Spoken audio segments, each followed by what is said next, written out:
Hey everybody, welcome back to the channel. Today we're diving into some absolutely explosive new revelations about what Queen Elizabeth II really thought about Meghan Markle behind palace doors.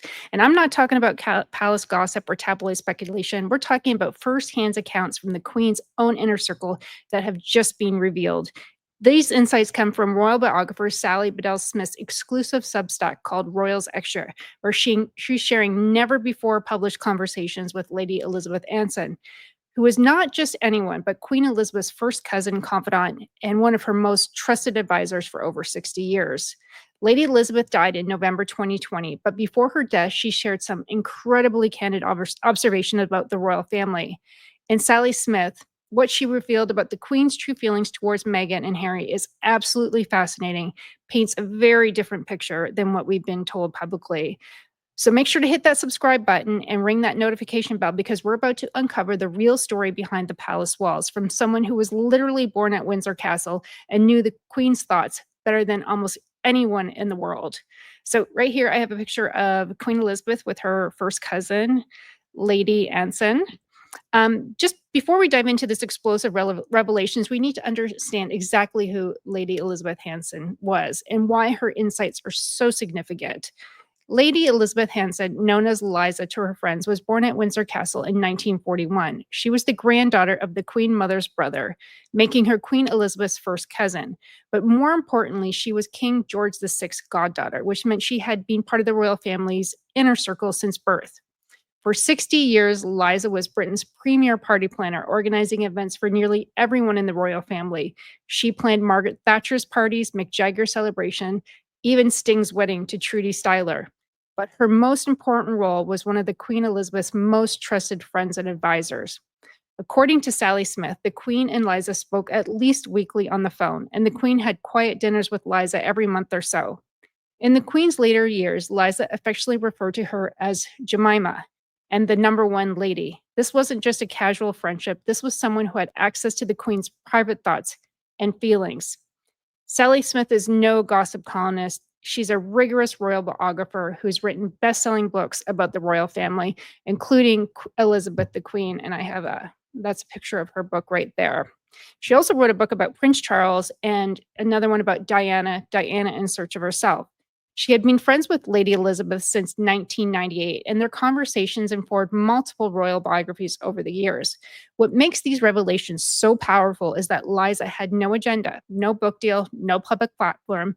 She was simply sharing her observations with a trusted friend who happened to be a respected biographer. And now, years after both women have passed away, these intimate insights are finally being shared with the public. So I wanted to show a picture here of Harry and Meghan's engagement. So this is where it all started.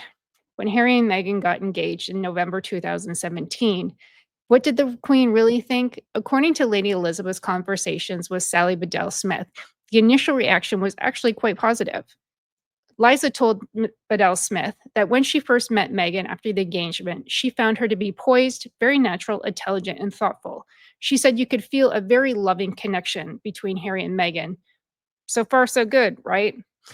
But here's where things get interesting. Even though in those early years, there were signs not everything was perfect as it seemed. Lady Elizabeth noted that while Meghan appeared natural and intelligent, there were already concerns brewing with the royal family.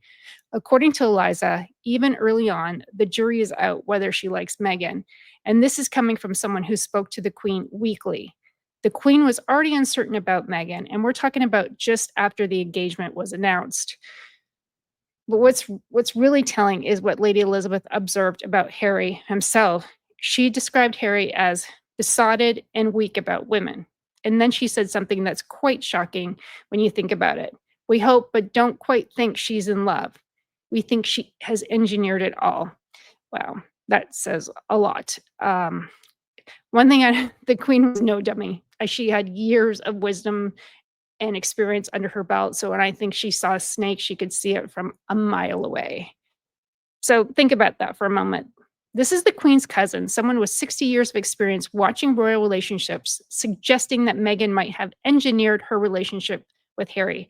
That's not idle gossip. That's someone who, with deep knowledge of how these relationships typically work, expressing serious concern about Meghan's motivations. Now, let's talk about one of the most specific incidents that really upset the Queen, the wedding dress secrecy. And this gives us insight how Meghan operated even during what should have been a collaborative planning process. So I'll have a picture here of Meghan in her dress. According to Lady Elizabeth, the Queen wanted to know details about Meghan's wedding dress. This makes sense, right? It was going to be a globally televised royal wedding, and the Queen presumably needed to ensure that the dress would be appropriate for such an occasion. Lady Elizabeth revealed that Harry and Meghan had tea with her, and during this meeting, she was trying to find out about the wedding dress, and Meghan wouldn't tell her. Let that sink in for a moment. The Queen of England is asking you about the wedding dress for a royal wedding taking place at Windsor Castle, and Meghan refused to share the details. Now, some people might say, well, maybe Meghan wanted it to be a surprise. But here's the thing: when you're marrying into the royal family, your wedding isn't just about you. It's a state occasion that reflects on the entire monarchy. The Queen had every right to know what Meghan was wearing. When the dress was finally revealed, we learned why this might have been such a sensitive topic. Royal expert Ingrid Seward said later revealed that to Lady Elizabeth, the Queen made only one comment about the wedding, that Meghan's Givenchy gown was too white. In the Queen's view, it wasn't appropriate for a divorcee getting married in a church. She should have wore like some off-white or even if like a pale, pale, pale, pale pink or something. But yeah, having a stark white wedding dress when you're divorced, I could see where she's coming from. But this also tells you two things. First, that Meghan secretiveness about the dress was probably because she knew it might be controversial. And second, that the Queen's concerns were proven justified. The dress choice showed a fundamental misunderstanding or perhaps a disregard for royal protocol and tradition, which she showed during her, 17 tenure there. But the wedding dress was nothing compared to what happened in February 2018, 3 months before the wedding. This is where we get to one of the most shocking revelations from Lady Elizabeth's account. According to what Queen told Lady Elizabeth, Harry had a confrontation with his grandmother that left her really upset and so saddened. Lady Elizabeth revealed that Harry was rude to her for 10 minutes, 10 minutes of Prince Harry being rude to the Queen of England. So, what was this confrontation about? It centered around Harry's wedding plans and his apparent assumption that Queen could simply do whatever she wanted. So, they wanted to have their wedding at, and here's our wedding church, at this church, St. George Cathedral. According to Lady Elizabeth, the issue is that Harry had asked the Archbishop of Canterbury to perform the wedding service at St. George Chapel without first getting approval from the Dean of Windsor. Lady Elizabeth explained it perfectly. Harry seems to think the Queen could do whatever she wants, but she can't. On the religious side, it is the Dean of Windsor's jurisdiction. This shows a fundamentally misunderstanding on Harry's part about how the monarchy actually works. Even the Queen had to follow protocol and respect established jurisdictions. The impact on the Queen was devastating. Lady Elizabeth said Harry has blown his relationship with his grandmother. She said she was really upset. I was shocked when the Queen told me this. How she was so saddened. I had no idea about the conversation, that he was so rude to her. And for 10 minutes, think about that from the Queen's perspective. She had always had a special relationship with Harry. And I found this great picture of them together. They seem to have such a great relationship. Um, she understood his grief over his mother, his struggles with royal life, his military service, and then when he's planning what should be one of the happiest days of his life, he's rude to her for 10 minutes because she can't simply override established church protocol for his convenience. The fact that the Queen shared this with Lady Elizabeth shows how deeply it hurt her. The Queen rarely shared personal grievances, but this clearly cut deep enough that she needed to talk to someone about it. As the wedding approached, Lady Elizabeth's observation about Meghan became increasingly concerning. And remember, these weren't observations from tabloid reporters or distant palace staff. These were insights from someone who knew the royal family intimately. 2 weeks before the wedding, Lady Elizabeth had just heard from the Queen, and she told Sally Bedell Smith, the number one lady says the jury is out on whether she likes Meghan. She was very worried. But it wasn't just about Meghan individually. The Queen was also noticing the impacts Meghan was having on family dynamics. Lady Elizabeth revealed that Meghan and William and Kate are not working well. That is what the Queen said, particularly about the two girls. This is crucial because it shows the Queen was already seeing the fractures that would eventually lead to complete breakdown of the brothers. It's very sad. It's so sad that these 2 boys are where they are right now. Anyways, the queen was already seeing the fractures, which is so sad, but this led to such a breakdown between these 2. She could see that Meghan and Kate weren't getting along, and this was causing problems between Harry and William. Around the same time, there was concerns about Meghan's father, Thomas Markle. Lady Elizabeth had heard that Thomas Markle was frightened to come to the wedding because of Meghan being bossy. Again, we see pattern of Meghan being described as controlling or demanding by people within a royal circle. Yeah, there's a picture of Meghan and her dad. 1 week before the wedding, Lady Elizabeth might be one of her most damning observations about Harry and Meghan's relationship dynamic. She said, "It's worrying that so many people are questioning whether Meghan is right for Harry. The problem, bless his heart, is that Harry is neither bright nor strong, and she is both." Wow, that's funny from your grandmother.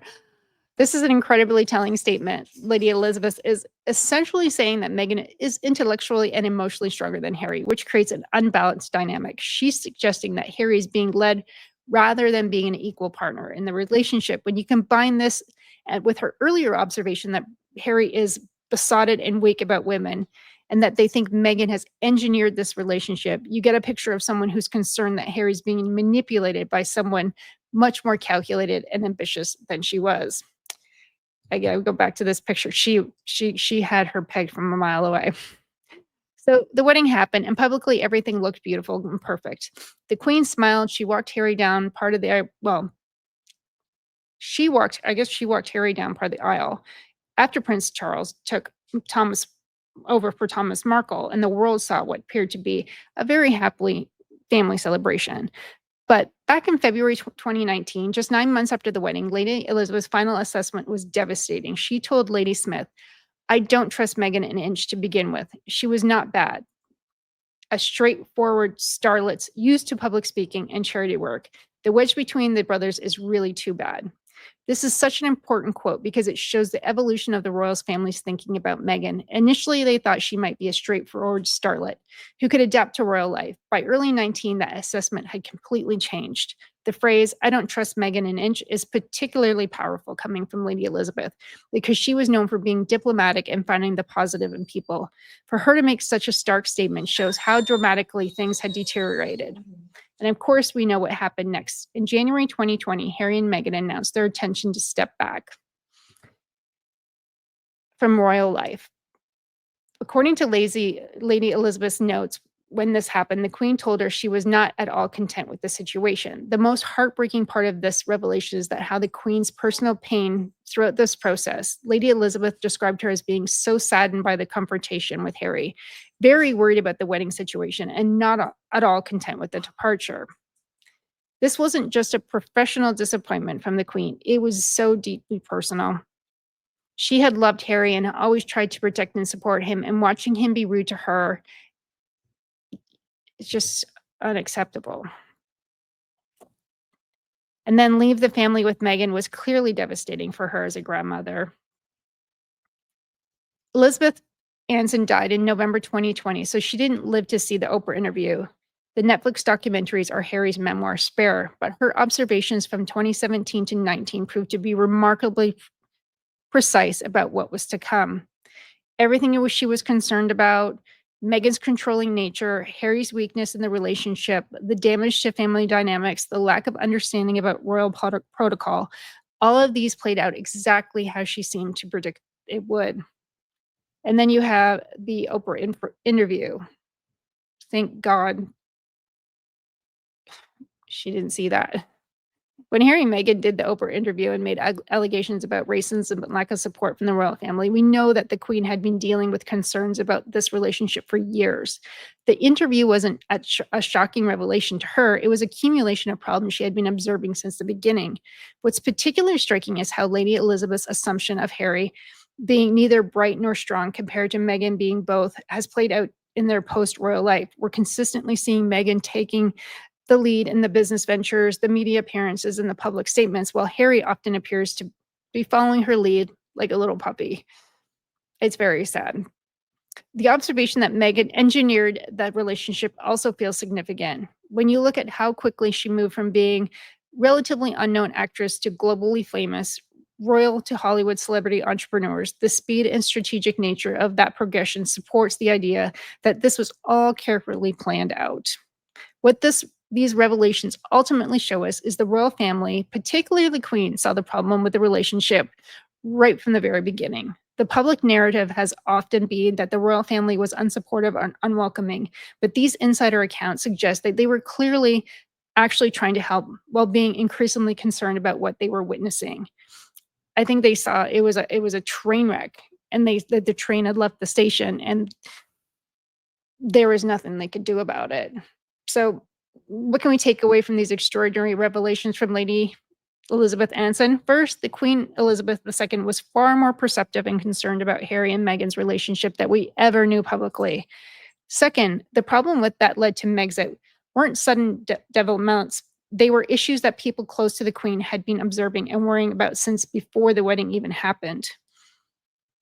And finally, the Queen's famous discretion indignantly meant that she carried out a lot of personal pain privately. She was hurt by Harry's rudeness, worried about the family dynamics, and saddened by their eventual departure, but she handled it all with grace and composure we came to expect from her.